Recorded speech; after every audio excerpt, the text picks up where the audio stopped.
Hey, everybody. Welcome back. You're listening to The Blodgett Show. I want to welcome everybody to this week's episode of Storytime Friday. This is episode 65.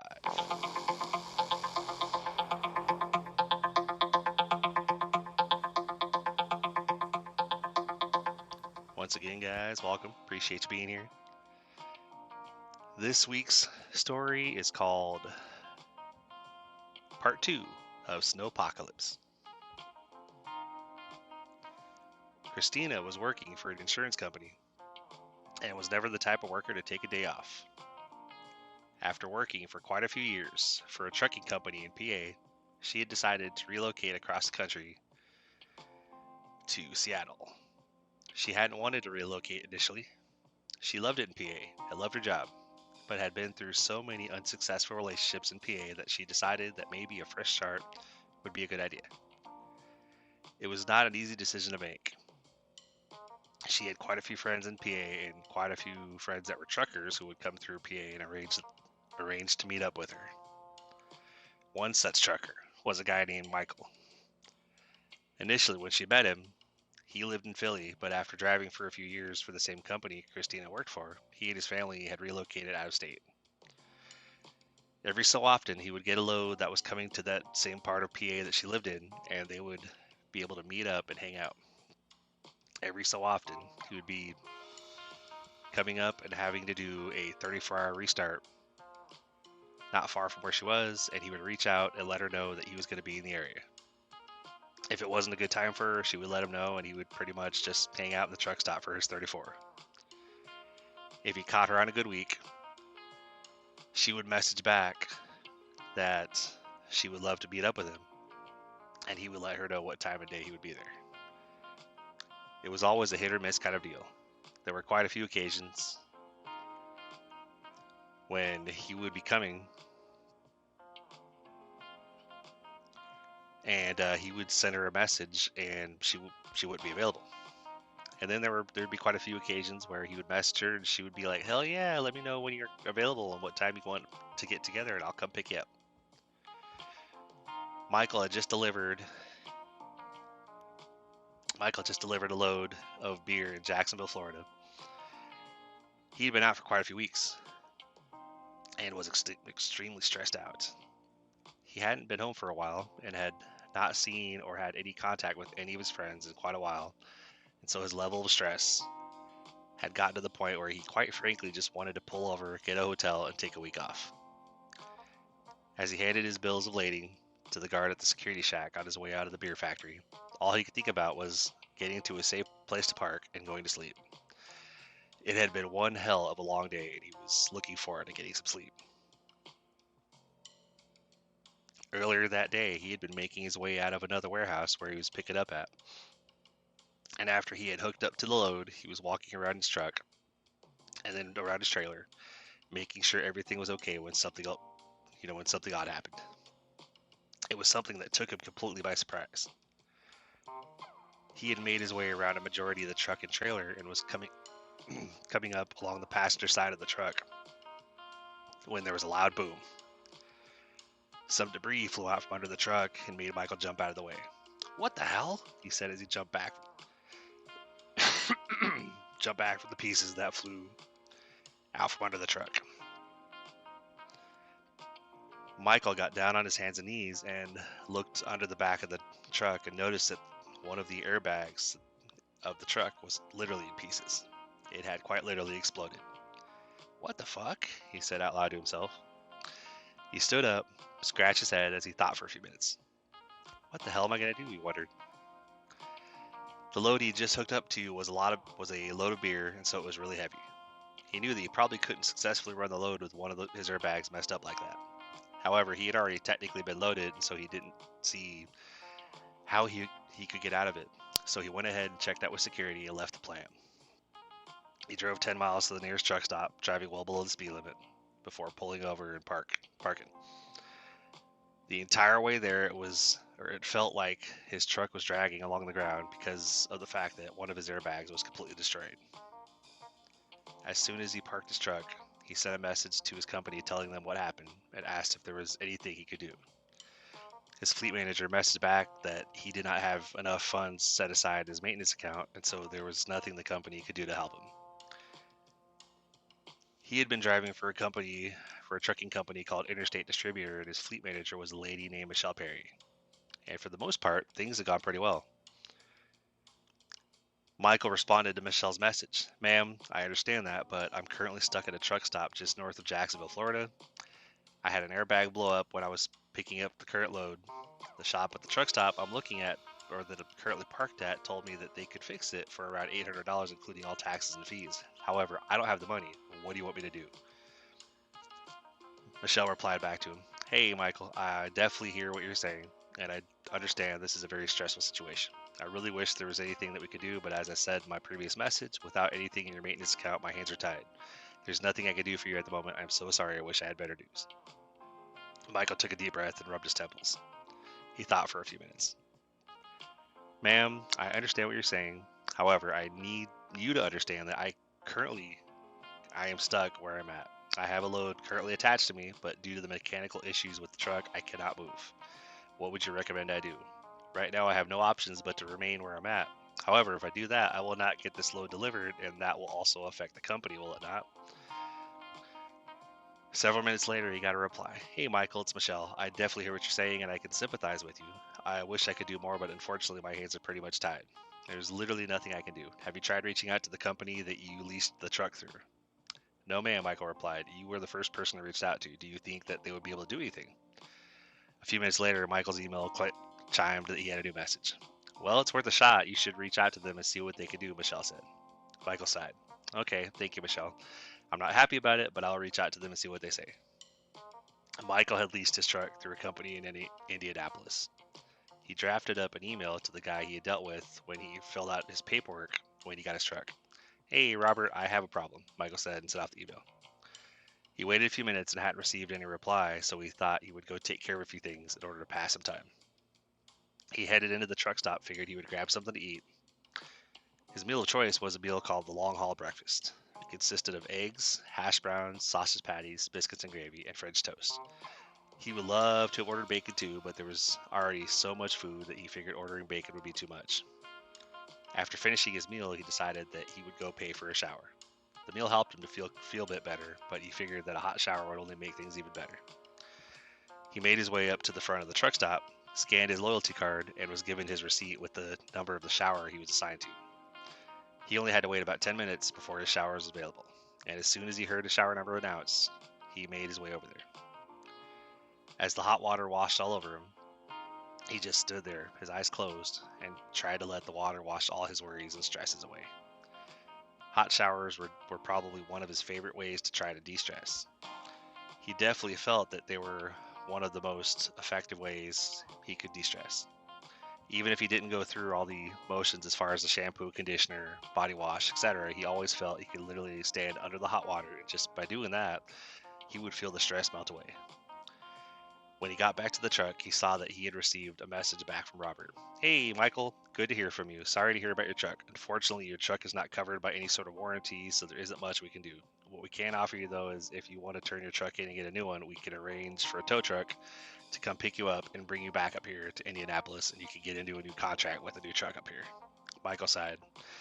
He thought about it for a little bit and then replied, Hey, Robert, I'm not going to lie. I really love my truck. However, it seems like I really don't have too much to work with as far as options goes. Please go ahead and arrange it. I'll wait to hear back from you. 15 minutes later, a new message came through. Very good, Michael. I've got it all set up. A tow truck will be heading your way. They are coming from Tennessee, and it'll probably be a while before they get there. They will give you a call when they get close. I look forward to seeing you when you get up here, sir. Thank you, Robert. I really appreciate it. If it wasn't for you, I'd be stuck here. Another message came through. No problem at all, Michael. I'm glad you reached out, and I'm glad that I was able to help. The next day, Michael had just been hanging out at the truck stop and he received a text message. Hey, Michael, my name is Brett. I'm the tow truck driver. They sent down to pick you up. I'm about 3 hours away. Message me back and let me know where to find you, and I'll see you in a few hours. Hey, Brett, Michael replied. I'm in the back of the parking lot. I'll be hanging up the truck stop, so message me when you're about to get here, and I'll meet you. Okay, sounds good, Michael. Thank you for the quick reply.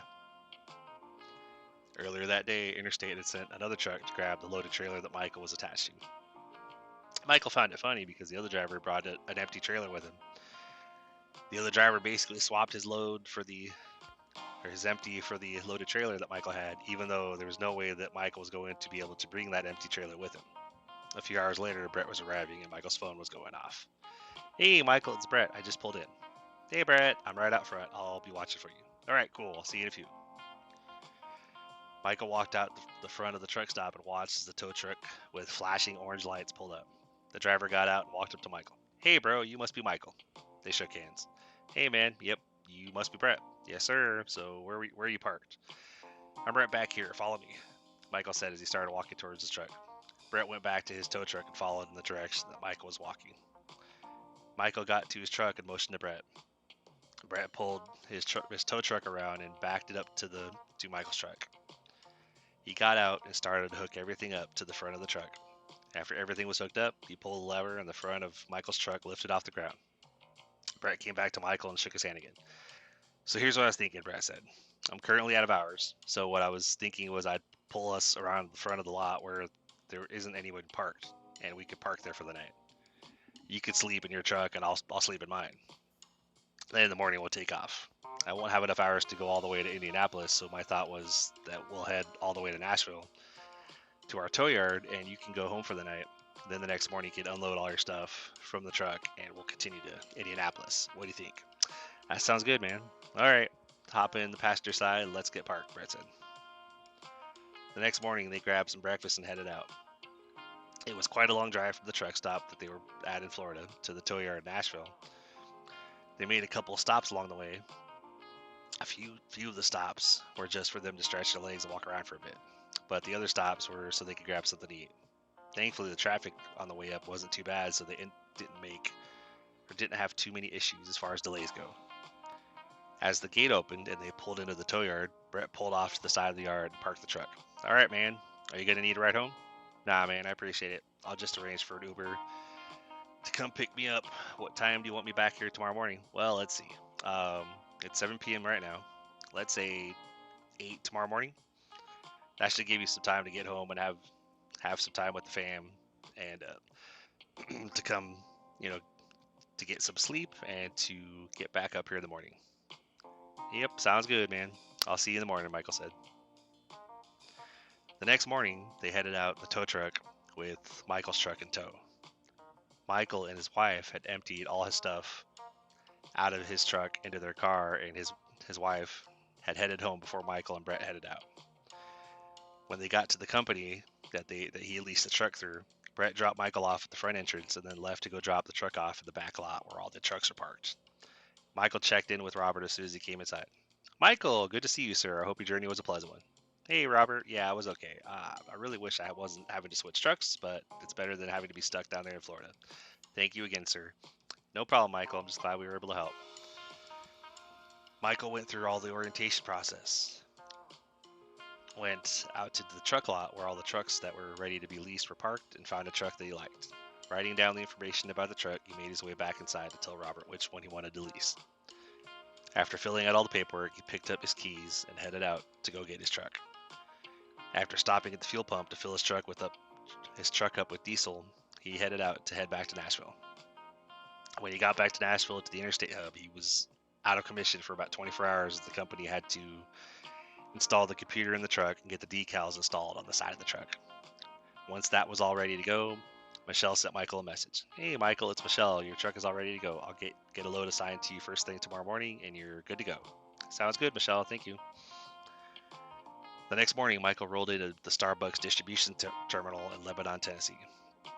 He was picking up a load of coffee that was heading up to Carlisle, PA.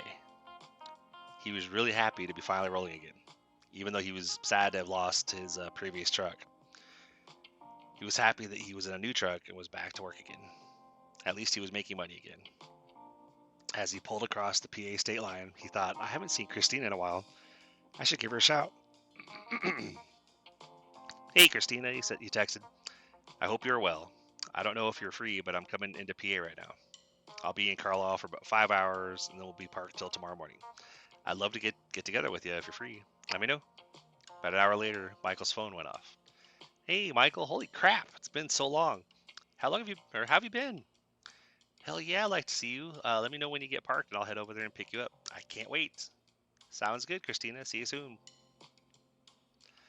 Michael pulled into the truck stop and sent Christina a message.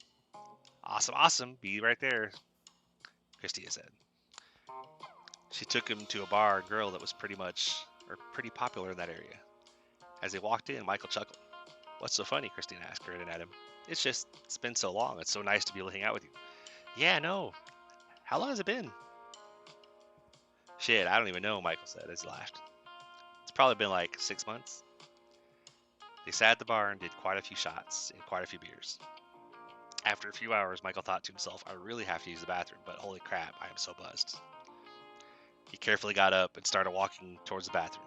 He told himself as he walked, left foot, right foot, left foot, right foot. Don't trip. He successfully made his way to the bathroom and did what he had to do. Then when he exited the bathroom, he thought, shit, now I have to make my way back to the bar. Following the same routine he did to get to the bathroom, he made his way back to the bar stool. Left foot, right foot, left foot, right foot. Don't trip, man. Don't fall on your face, he told himself. When they were talking, Christina had mentioned to him that her boyfriend had cheated on her and she had decided that she wanted to relocate out to the West Coast for a fresh start. But she had no idea how she was going to get there. Michael told her to give him a day or two, that he would stay in Carlisle to figure something out, and that he would reach out to her soon. When she dropped him back off at the truck after hanging out at the bar, Michael crashed pretty quick that night. In the morning, he got up and loaded up his computer and checked the load board to see what loads were available and if there were any loads heading out to the West Coast. Christina had mentioned that she was trying to get to Seattle, and after scrolling through quite a few loads, he found a load that was heading to Tacoma. He texted Christina and was like, hey, I think I might have an idea. Give me a call. She called him and was like, hey, what's up? Hear me out, Michael said. I have an idea. There's a load going to Tacoma, which is not far from Seattle. It would take 2 or 3 days to get there with my 11-hour clock, but I could give you a lift. That is if you don't mind sharing a small space with me on the way up there. Obviously, you would have your own bed since I have a bunk bed in the back. Oh, wow, that sounds good. I really need to get out there, or really need to get out of here. When do we leave? Christina said. Tomorrow morning, meet me in the restaurant at the truck stop at 0800 with whatever luggage you're bringing. I'll grab breakfast, and then we'll go get loaded and head out. Sounds good, Michael. Thank you. I really appreciate this. Don't even worry about it. I'm just glad I could help. The next morning, Michael had just sat down at the table with his plate when Christina walked into the restaurant with her luggage in tow. Hey, Christina, over here, Michael said as he waved at her. Hey, Michael, Christina said as she made her way over to him. Grab a plate and get some food. We got to get loaded and get on the road. After they ate, they headed over to the shipper and got loaded and headed out. As they made their way west, Christina and Michael chatted quite a bit about what they had both been up to. They hadn't seen each other in quite a while, and so they had quite a bit to catch up on. They had to make 4 overnight stops on their way to Seattle, as it was roughly 2,800 miles from where they dispatched from.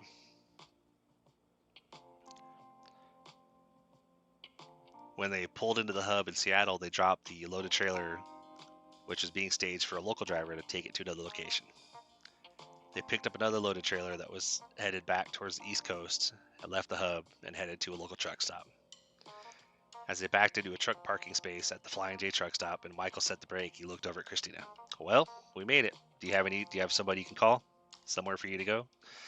You're welcome to camp out in the truck one more night if you need to. Obviously, there's a spare bed for you. Thanks, Michael. I really appreciate you bringing me up here. I've got a friend headed over here. I'll grab my stuff and we'll head into the truck stop to wait for him.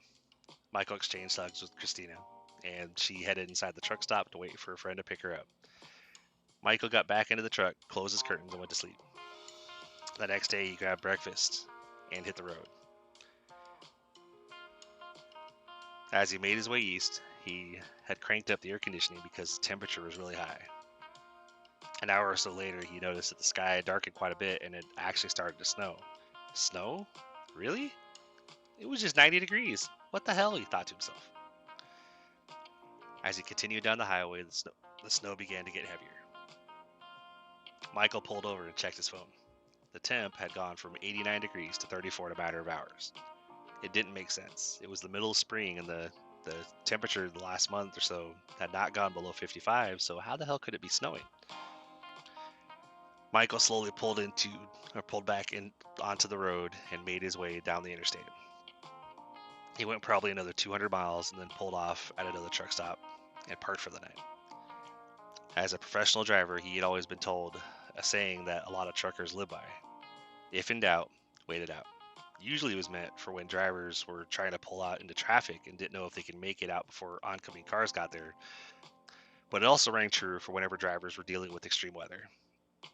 If you didn't feel comfortable being out in the extreme weather, pull over and park and wait it out. Wait for it to clear up. When he parked at the petrol truck stop, he went inside and hit the bathroom. He went into the Iron Skillet restaurant to grab something to eat and immediately noticed that the entire place was completely empty. He didn't see a soul in sight. That's really weird, he thought. He rang the bell. Hello? No response. He went back out in the main area of the truck stop. He looked around. Still nobody. What the hell, he thought. He got back to his truck and he noticed he had a few texts and a few missed calls from Christina on his phone. He checked his voicemail. Michael, it's Christina. I don't know what's going on, but it's blizzarding here. I haven't been able to reach my friend. Where are you? Where you at? I'm still at the truck stop. I can't reach anyone else. Yours is the only number I was able to get through on. Please call me. I'm really scared. Michael called her back. Hey, what's going on? Are you okay? He could tell Christina was crying. No, I'm scared. There's nobody here. There were a few people when I came in to wait for my friend, but they're all gone. There's nobody here in the truck stop and I can't reach my friend. Where are you? I'm like 300 miles away, probably about 5 hours. But maybe more because of the weather. Do you need me to come back? Please, Michael, I don't know what else to do. I'll wait for you. Okay. I have to finish my 10-hour break, but then I'll head out. I'll be there as soon as I can. Okay, please hurry, Christina said. The next morning, Michael got ready to go and went in to grab something for breakfast. Again, he walked from the truck to the building and he noticed no sign of activity. Nobody walking around the parking lot, no trucks in the fuel lanes filling up with diesel. Then as he entered the truck stop, it was just as dead inside as it was outside. He hit the bathroom and made his way into the restaurant. Although the restaurant was technically open, he didn't see anyone inside. There was nobody at the counter, and although he could see plates still on the tables, there were no customers at any of them. It was eerily quiet. He wasn't sure what he should do. He decided to go back to the main truck stop. He grabbed a large bag and started grabbing a bunch of random food and drink items. There was nobody to ring him up, and he felt uncomfortable just grabbing stuff, but there was just a feeling in his gut that he had better try to prepare himself as best as possible. He thought to himself, who knows how easy it will be for me to stock up on supplies. I better grab whatever I can here. He filled his bag up with random snacks like candy bars, protein bars, and chips. Then grabbed a few more bags, filled them up with microwavables like ramen noodles and soups. He was thankful he had an APU on his truck, which is basically a large generator that allowed him to have power to the truck without having to keep his truck running. He also had a microwave and a fridge. So most of the time, when he would leave home and head back on the road, he always did a really good job at making sure he was pretty well stocked up. If he ever needed to get supplies while he was out on the road, usually he would find a Walmart that was big enough for him to park his tractor trailer, and he would park and grab whatever he needed. Sometimes he would even park for the night in their parking lot. He didn't like doing that because it always made him feel a bit uneasy. He just always felt safer being parked at an actual truck stop. Filling the fourth bag up with some bread and grabbing a bunch of water, he made his way back to the truck. As he walked back to the truck, he got shivers down his spine. There was absolutely nobody in sight. This truck stop was pretty huge, and the only sound he could hear were trucks idling. He got back to his truck and put all his supplies away that he had grabbed. Then he did his 15-minute pre-trip inspection, checked all his fluids, pulled out of the truck stop, and got back on the interstate, heading back in the direction of Tacoma. He sent Christina a quick text. Hey, I just left the truck stop, and I'm on the road. GPS says I'm about 300 miles away, but it says the current speed I'm going due to visibility that it'll take about 7 hours to get there. But I'm on my way. Just hang tight and be safe. Okay, thanks for letting me know. There's still nobody anywhere near me. I went to go outside and walk around, but then I heard a high-pitched scream somewhere nearby. So I went back inside and I paid for a shower, and I've sort of barricaded myself in one of their shower rooms. Good idea. I don't know what's going on, but definitely better to be safe. When I get there, I'll come find you. Thank you so much. I'm so scared. It'll be okay, Christina, Michael said. As he continued down the interstate, the blizzard had gotten to be really intense. Visibility was really bad. He could barely see 30 feet in front of him. A few hours later, he passed a sign that said Tacoma, 120 miles. Hell yeah, shouldn't be too long now, maybe 2 or 3 more hours, he said. He had pushed the speed up to around 50. He figured he could see the road in front of him for at least a little ways, and he hadn't seen one other vehicle on the road, so he figured he was probably fairly safe to move at a little higher speed. Normally in weather like this, there would usually be other cars out traveling the highway, and so everyone had to keep their speed down and watch for other drivers. He finally was pulling into the truck stop and pulled into the fuel lane closest to the building. He made sure he had his spare key on him and locked the truck up so he could leave it running with the heat on. Coming back into the truck stop again, he noticed, just like at the Petro the night before, he didn't see anyone else anywhere in the truck stop. Hey, I'm here. I'm back where the shower rooms are. Awesome. Awesome. I'll be right there. Be right out, Christina replied. Michael waited near the entrance to the hallway where the showers were. Christina came around the corner and gave him a hug. Hey, so glad to see you again. How was the drive? Well, let's get back to the truck first. I don't feel comfortable hanging out in public for too long right now. It just feels very off, and I think it's safer out in the truck. Yeah, you're right. Let's go, Christina said. Back at the truck, he unlocked the door and grabbed his fuel card. He looked over at Christina. Why don't you go get your stuff loaded back up? The top bunk is exactly how you left it. I don't know what's going on, but I've noticed that my fuel card still works. So I'm going to go ahead and make sure we have full tanks as much as possible. That's a good idea, Christina said. They got the truck filled up with diesel and DEF and filled up a couple more bags of snacks and drinks. Christina looked at Michael as he came out with a couple more bags filled to the brim with additional food and beverage items. You're not playing around, huh? Think we need so much stuff? Hey, I'm just trying to be thorough. You just never know. One of my favorite sayings is it's better to have too much versus not having enough.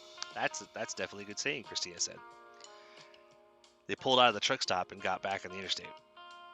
As they made their way down the road, Christina started scanning through the radio trying to find a station that might be talking about what was going on. They must have gone through dozens of stations and all they had come across was static. Christina looked over at Michael.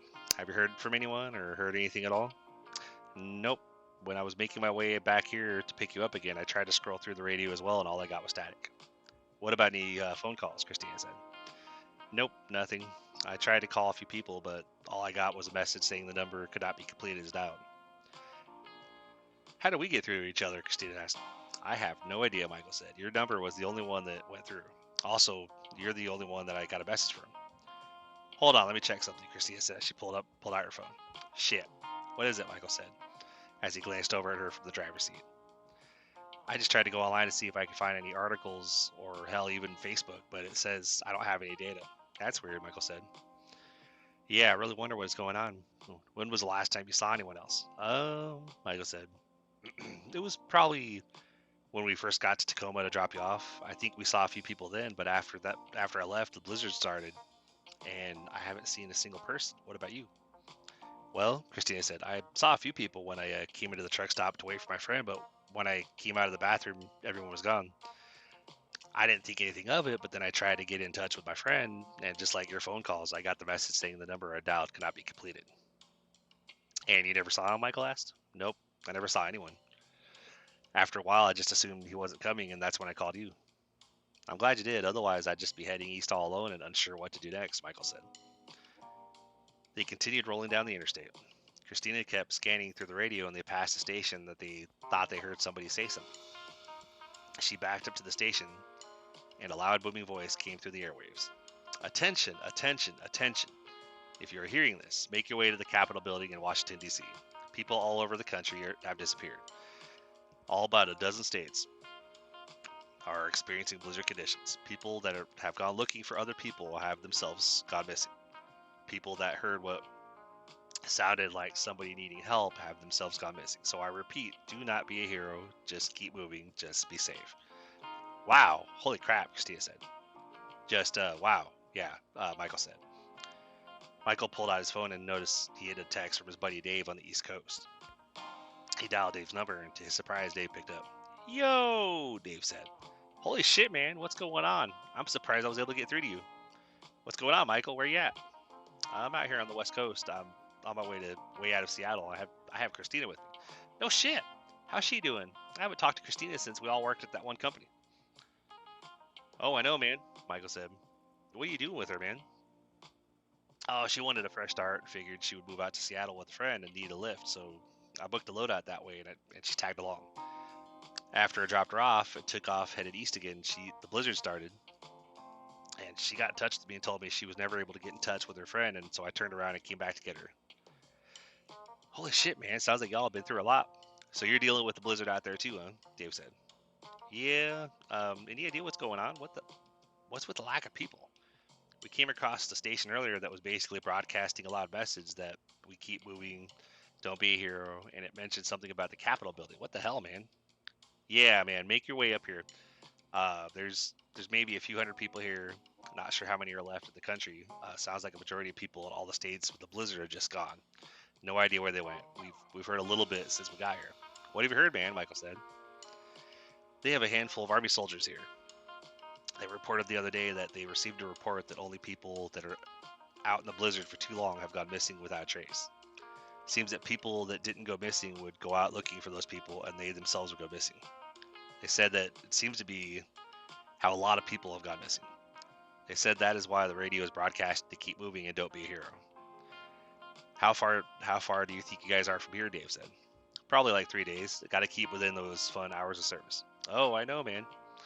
Although with what's going on, I almost wonder if anything would happen to you if you just drove and didn't worry about it. Yeah, Dave. I thought that too, but for now I'm sticking to how I normally do things, doing my 11 hours of drive time and then parking for 10 hours to get my hours back. Plus, you know how it is. I don't want to drive overly tired, so I'm just slowly making my way east.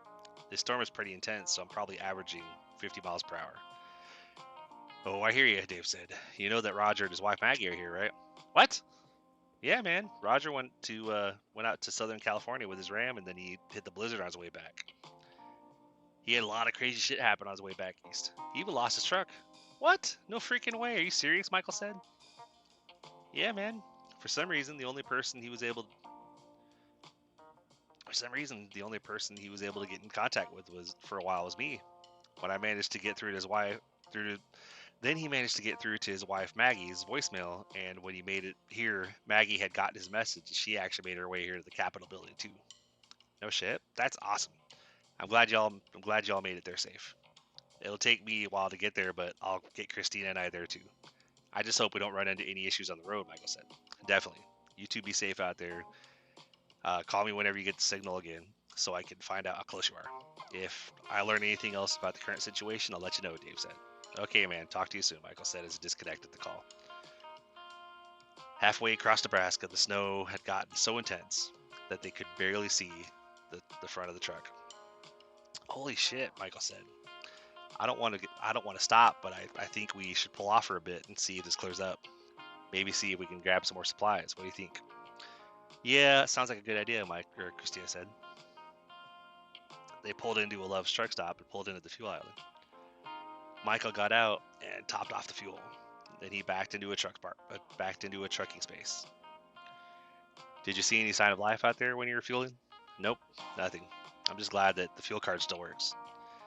It will make getting into the Capitol building and meeting up with Dave and Roger a lot easier. Oh yeah, you're right, Christina said. Hey, when you're out fueling, I got a signal on my phone and I was able to load one of the news websites. Oh yeah? What'd you find out? The site said that what's left of the government has been making really good progress. They said the best thing we could do is to get to a safe location, Christina said as she adjusted the radio. Oh shit, do you hear that? Suddenly they started hearing a voice come over the radio waves. Attention, attention, attention. If you're hearing this, make your way to the Capitol building in DC. Do not try to be a hero. Do not try to help anyone. We've heard many reports of people going to try to search for or help people and themselves disappearing. We repeat, do not go searching for anyone and do not try to go helping. From what we have heard, everyone that has tried to go help someone has gone missing as well. Holy shit, Michael said. I know, right? Christina said. So I guess we should just keep doing what we're doing. Yeah, Christina replied. I think we should only get off the highway if we have to fuel or find more food or supplies, but otherwise I think we should just keep moving. I have a bad feeling that if we stop and linger anywhere for too long that we may run into trouble. Michael gripped the steering wheel tightly as they rolled down the interstate. Do you think we could disappear? Christina looked over at him for a second before she responded. Yeah, based on what we've been hearing, I think that we just might. I think our best option for us is for us to keep moving and make it to the Capitol building. As much as I want to help anyone else that is out here, I don't want to die. Michael sighed. Yeah, me either. So I guess we'll just keep moving no matter what we hear or see. Christina sighed. Yeah, I want to help people as much as you do, but from what it sounds like, if we stop and try to help people, we might go missing too. I think we should just keep moving. Okay, Christina, can't help but think that you're right. Okay, listen, for now, our tank's completely full and we have quite a bit of food and water stocked up. I think we'll be okay, at least for the next few states. Let's try to not think about it too much. A few hundred miles later, they were running low on fuel and decided to pull off the highway again. They pulled into a pilot truck stop, and like all the previous times, there were no other signs, no other trucks at the pump. And they pulled up, and Michael got out of the truck. He looked over at Christina and was like, "Here goes." He swiped his fuel card at the pump, and it authorized the transaction. He topped off their fuel and def, and when it was all completed, he opened the driver's side door and looked up at Christina. Hey, I was thinking, mate, we should grab a bit more food and water, and maybe it would be a good idea to grab a shower while we're here. That sounds like a good idea. Can you send me the barcode from your pilot card so I can get a shower without paying cash for it? She said. Of course, it's on its way. Michael said as he selected a few options on his phone. Thank you, Christina said. After they had showered and stocked up on supplies, they found an open parking space and backed into it and parked for the night. When they got back to the truck, Christina looked at Michael. What's up? Michael said. Would it be okay if I checked the radio stations again? Sure. You know what they say. Mi casa es su casa. I never took Spanish, Christina said as she laughed. I didn't either. I'm pretty sure it means my house is your house. Oh, okay, Christina replied. But you know this isn't a house, right? Michael laughed. Well, it may not be a house, but it's definitely a home away from home. Okay, I'll give you that, Christina said. Finally, they crossed the border into Washington, D.C. Only a few hundred miles to go, Michael said. I'm so glad, Christina said. I'm glad you called me when you couldn't reach your friend. I would hate to think about either of us being out there completely alone, Michael said. Oh, I know, I'm glad too. I just hope my friend is okay. After not hearing from him, I now worry that he was one of the people that disappeared. Well, Christina, I would love to tell you that things will be okay, but honestly, I think it's highly likely that he probably was. I wish that weren't the case, but from what we're hearing, I don't think that it can be avoided. Oh, look! What? Christina said. I think that's the Capitol building up there. Seriously? I can't believe we made it. Michael laughed. Oh, me either. Michael parked his truck, and they both got out. Michael knocked on the door, and as the door opened and a military soldier stood before him, Michael swallowed. Good afternoon, ma'am. My name is Michael. I was told that anyone still around should make their way to the Capitol building and that there were survivors here. Michael motioned to Christina. This is my friend Christina. Good afternoon, ma'am. Nice to meet you, Christina said. Good day to you both. I am Staff Sergeant Martinez with the United States Army. Please come in. As Michael and Christina entered the building, they heard, Bro! They turned around and saw Dave running up to them. Holy shit, Dave. Good to see you, man. How are you? I'm good, man. I'm glad y'all made it. Hey, Christina. So good to see you. How was your trip? Can I get a hug? It's been so long. Christina chuckled, pulled Dave in for a hug. Of course. Good to see you, Dave.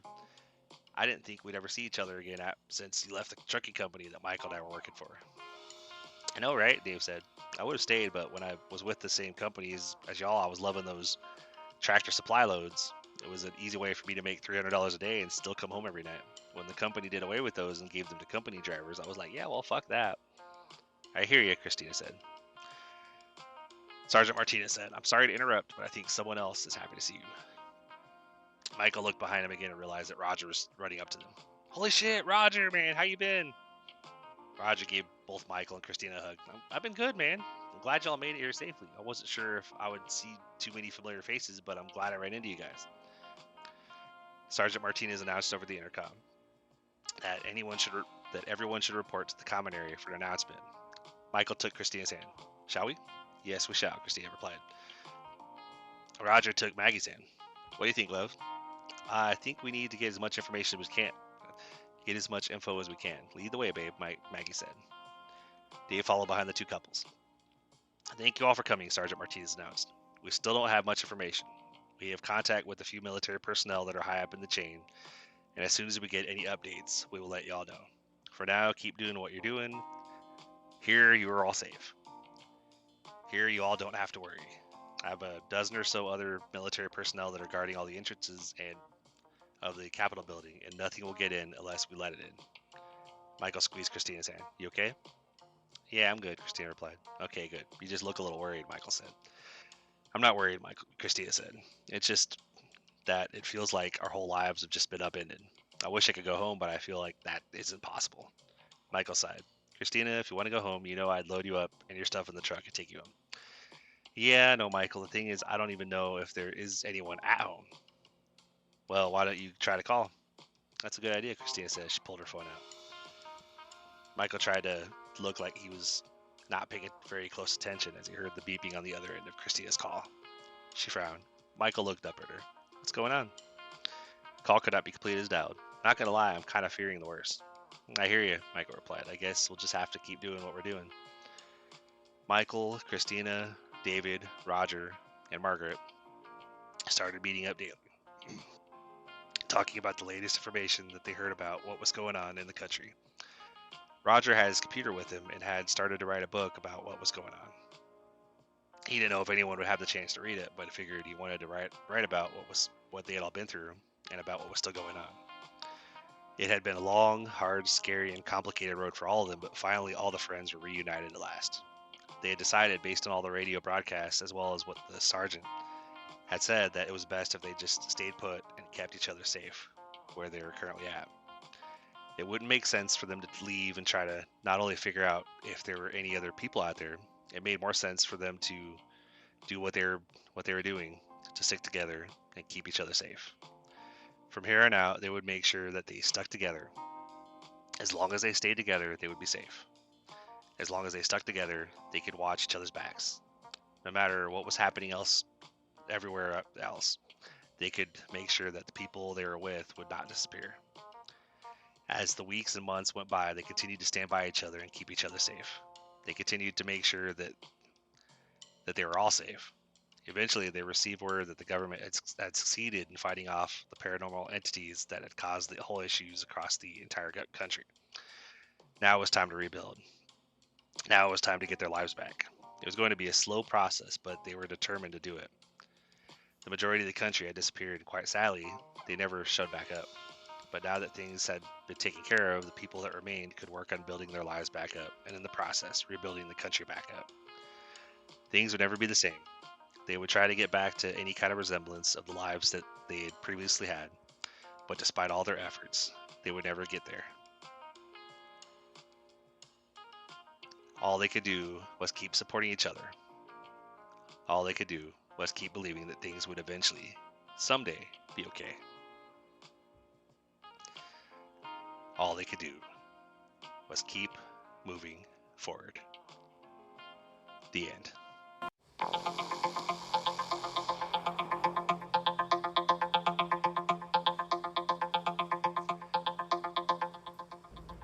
Welcome back, guys. Once again, I appreciate you guys tuning in with me on this week's Storytime Friday, part 2 of Snowpockalyps. To give you guys a little heads up, next week, what I'm going to do, I'm going to read both part 1 and part 2 together. So it's going to be a longer episode. You're going to be able to hear basically the entire part 1 and part 2 together, the whole story. And looking forward to it. So it's gonna be, because honestly, after reading through this week's story that I wrote, but as I got to the end, I was like, all right, cool. Because I kind of, as I wrote it, I was like, all right, I feel like I did a pretty good job. And then reading it, I'm like, all right, cool. Actually, they came to a pretty good close. So hope you guys enjoyed it. Obviously, and I do have a few updates for you too. Finally got the website up. Took me a little bit to figure out how to do it, because some of these online, options for doing a website, it's drag and drop, and it was supposed to be really easy and whatever. And I did a website back in high school where I literally used HTML and was coding it and stuff. It took me a while to do because I was not a coding expert, but I've managed to figure it out. But doing the drag and drop, at first it felt harder. But then once I started, okay, cool, that's how you do it. That's how you do this. Like, okay, cool, all right. Started to actually get some pages together and stuff. So literally, if you guys want to go check that out, because you can literally, there's instead of me having to list like the links or the email address and stuff on these shows, literally I can direct you guys to the website. So if you guys want to check it out, literally it is blodgetshow.com, and there's a links on the main page that have the 3 main platforms that I am that the podcast is listed on, such as iHeartRadio, Spotify, and Apple Podcasts. And there's also a link for it that says contact, which basically that's to send me an email. You know, if you have any questions, any feedback about any of the stories, or if you have any topics for any of the Real Talk Tuesdays that you want me to cover, definitely hit that contact button and send me an email. It's basically blodgetsshowpodcast@gmail.com. If you do the drop-down menu, there's a couple other links. There's a promotions tab, which has a couple random things that I'm promoting that for ways to basically people can sign up for through my bank, through Sophie, where you can sign up and you sign up for a free checking and savings account, and you fund your account with $10 and you get $25 free. And there's a link for the same bank, Sophie Bank, but it's their investment part, where you basically sign up for an investment account with Sophie, and you fund your account with $10 and you get $25 free. And if on either of those, the checking and savings or the investments, if you sign up for either one, or if you not only sign up and get the welcome bonus when you sign up, but then let's say you share your link with somebody else and they sign up and do the same thing. They fund it with $10 under their account. They get 25, you get 75, either into your checking or into your investments, depending on which link you do. I'm gonna be putting up a few other putting up a couple other promotional links on that page, but obviously it's still work in progress. But for now, the actual site is up, so check it out and stuff. Easy way for some make a little bit of money there, and then make a little bit more money if you refer somebody. But also, if anybody wants to support the show, you can do so for as little as $1 per month. If you go to blodgetshow.com/support, it's also in the drop-down menu on the website. If you go check it out, you can click support. It'll take you there, and the page it loads you have. Basically, it's like the main part of the page is the link, but you have to literally. You'll notice you can click anywhere on the page, and it'll take you to where you can support the show. There's either the monthly, which is, like I said, as low as $1 per month, or there's one-time donations. They're like basically the tip side that I told you, where you can basically put in you can select any of the custom amounts, or you can put in your own and basically. Or, I'm sorry, not the custom amounts, but the ones that are already listed. And there's a custom amount you can put in instead of doing the 5, 10, or 15, or 50, or whatever is listed. You can put whatever number in the blank box and support that way. Just do like a one-time donation. Anything's appreciated. I thank you in advance. But on that note, really appreciate everyone being here. And then one other thing about anybody that supports is that I am working on putting things together so that, little thank you gifts, kind of, that people that support the show will get eventually. Not quite there yet, but for now, the support side is up. So if anybody wants to support, go to blodgetshow.com/support, and eventually I will be adding, stuff on there, either stickers or merch or something. It's work in progress. Like I said, guys, still new, still working to always make things better and continue to be out here for you guys and stuff. So, but on that note, I really appreciate y'all being here. I thank you for joining me all these Fridays for these Storytime Fridays, and I hope you continue to join me each week. Not only for Real Talk Tuesdays, but Storytime Fridays on the fall. As we come up on it again, I'm gonna keep getting these stories knocked out on my days off when I'm not not out there in the truck, you know, doing the double grind, you know. But if you found value in any of my episodes, or you enjoyed what you heard, if you like my stories, feel free to hit that follow button so you're notified of whenever I do a new episode. And also feel free to share the podcast with your friends. But anyway, I really appreciate y'all, and I will see you guys again on episode 66, which will be the next edition of Real Talk Tuesday. On that note, guys, keep pushing forward, keep believing. You know what I always say, you know, gotta throw all these quotes out there with you that I always do every week. Believe you can, believe you will, and you're already halfway there. And then you just have to go out there and do it. And you know, don't let anyone tell you that you can't do something.